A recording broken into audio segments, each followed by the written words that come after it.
The alarm ripples spread across the quiet lanes of the neutral corridor long before the message itself arrived. Automated relays shivered as the frequency burst passed through them, and translation software stuttered under the weight of repeated key phrases. A single code pulsed at the center of the call. It was a plea that no one had expected to hear from the secluded vessel drifting beyond charted space. And yet it now sounded across every allied channel. Distress. Immediate assistance required. Catastrophic internal breach. Crew incapacitated. Unknown hostile presence. The codes were unmistakable. The urgency was unmistakable. But the corridor was a place where assistance seldom came swiftly. Many species avoided any involvement with unknown threats. Interference often led to diplomatic knots or technological contamination claims. So when the call echoed, most vessels hesitated. Some rerouted entirely. A few pretended the signal did not exist. Eventually, one reply pinged back. A human vessel called Resolute. Dawn had accepted the call. Humans had a reputation that wandered before them like a hot wind.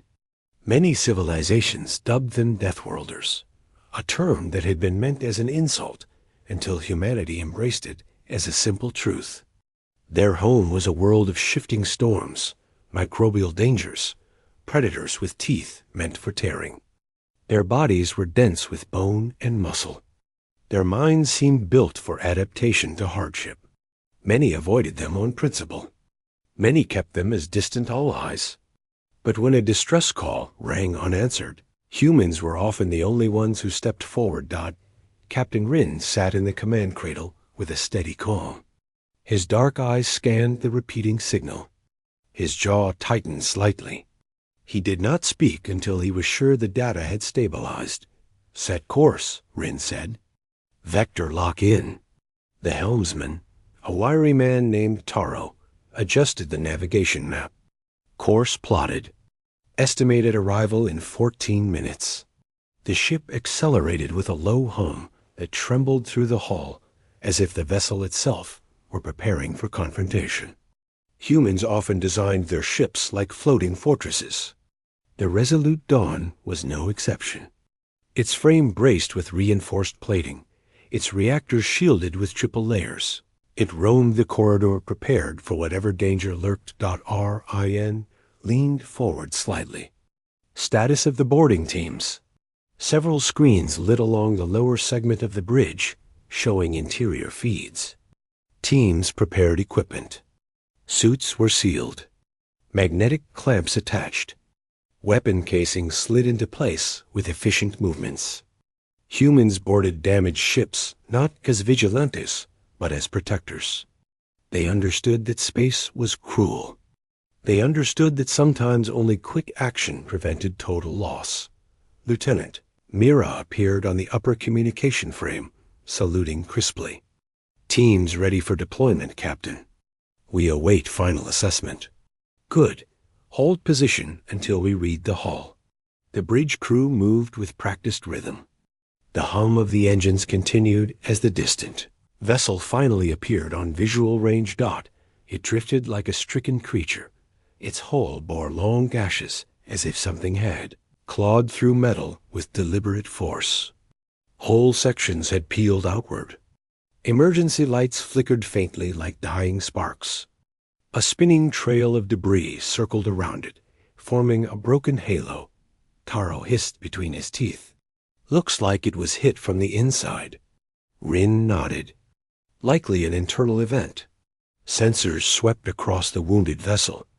The ship identified itself as Calaris, belonging to a species known for their strict isolation. The Calaris rarely interacted with other civilizations. They avoided joint patrols and held to ancient cultural laws of non-interference. Yet here they had sent a plea to the open lanes, and not one of their neighbors had answered. Except humanity. Reading multiple faint life signs, the sensor officer reported. Weak, scattered, something interfering with consistent scans. Rin rose from the cradle. Prepare to dock. Taro matched their spin. Use micro-thrusters. Keep us stable. Yes, Captain. The vessel aligned itself with the wounded hull. Docking clamps extended like silent metal arms. When they locked into place, the sound echoed through the dawn like a distant thud. The airlock sealed. Diagnostics flashed green. RIN studied the readings. Something about the confluence of weak signals and the irregular bursts of interference unsettled the sensors. He felt a familiar tension settle between his shoulders. Something waited inside the Calaris vessel. Something dangerous enough to collapse internal sections, disrupt scans, and silence a crew. Lieutenant Mira, Rin called. Proceed. The boarding team entered the airlock. As the pressurization equalized, a narrow hiss filled the corridor. The hatch slid open. Beyond it lay a corridor dimly lit by emergency panels washed in pale violet. The air smelled of scorched metal and something else. Something sharp. Myra motioned her team forward. They advanced with careful precision. Their steps rang faintly against the floor. The corridor walls bore long streaks where something had collided violently or been dragged. A soft distortion flickered ahead, like a ripple of warped air, before vanishing. What was that? One Marine whispered. Unknown, Mira answered. Switch to thermal. Their visors shifted into new spectrums. But even in thermal mode, patches of nothingness appeared, as if pieces of space refused to hold any detectable heat. One of the team members paused. It isn't a physical anomaly. Something is cloaking itself. Rin's voice crackled across the channel. Proceed carefully. Find crew. Locate threat. They moved deeper. The internal architecture of the Calaris ship curved with organic elegance. Smooth surfaces seemed grown rather than constructed. Yet every surface bore damage now. Burn marks. Impact dents. Cracked panels. The ship looked like it had been in a prolonged struggle. They reached the first body. A Calaris crew member lay slumped beside a console. Their pale skin shimmered faintly under the emergency lights. The Calaris were delicate compared to humans. Tall, slender, with narrow limbs and luminous eyes. But this one had fallen with a look of frozen shock. Mira crouched and scanned. Still alive, she said. Weak but stable. Bring in med carrier. The Marines secured the injured crew member and sent them back toward the airlock. As they did, a soft metallic scrape echoed from behind them. The team spun. A round. Nothing stood there, yet the lights along the floor flickered as if something large had just stepped across them. Myra signaled to tighten formation. Rin, we have movement. Still unseen. Rin responded at once. Keep moving. Recover as many as possible. The threat may be using reactive camouflage. They pushed forward, recovering 2 more crew members clinging to marginal life. They found evidence of combat. Shattered tools. Impact craters. Spots where energy discharges had scorched the walls. The Calaris had fought something fiercely. And lost. They reached the central chamber, a place shaped like a spiraled atrium. Here most of the damage concentrated. Panels lay shredded. The ground bore deep gouges. Sparks drifted from exposed wiring. Myra lifted her hand. Thermal spike at the center. Before she finished speaking, something surged out of the shadows.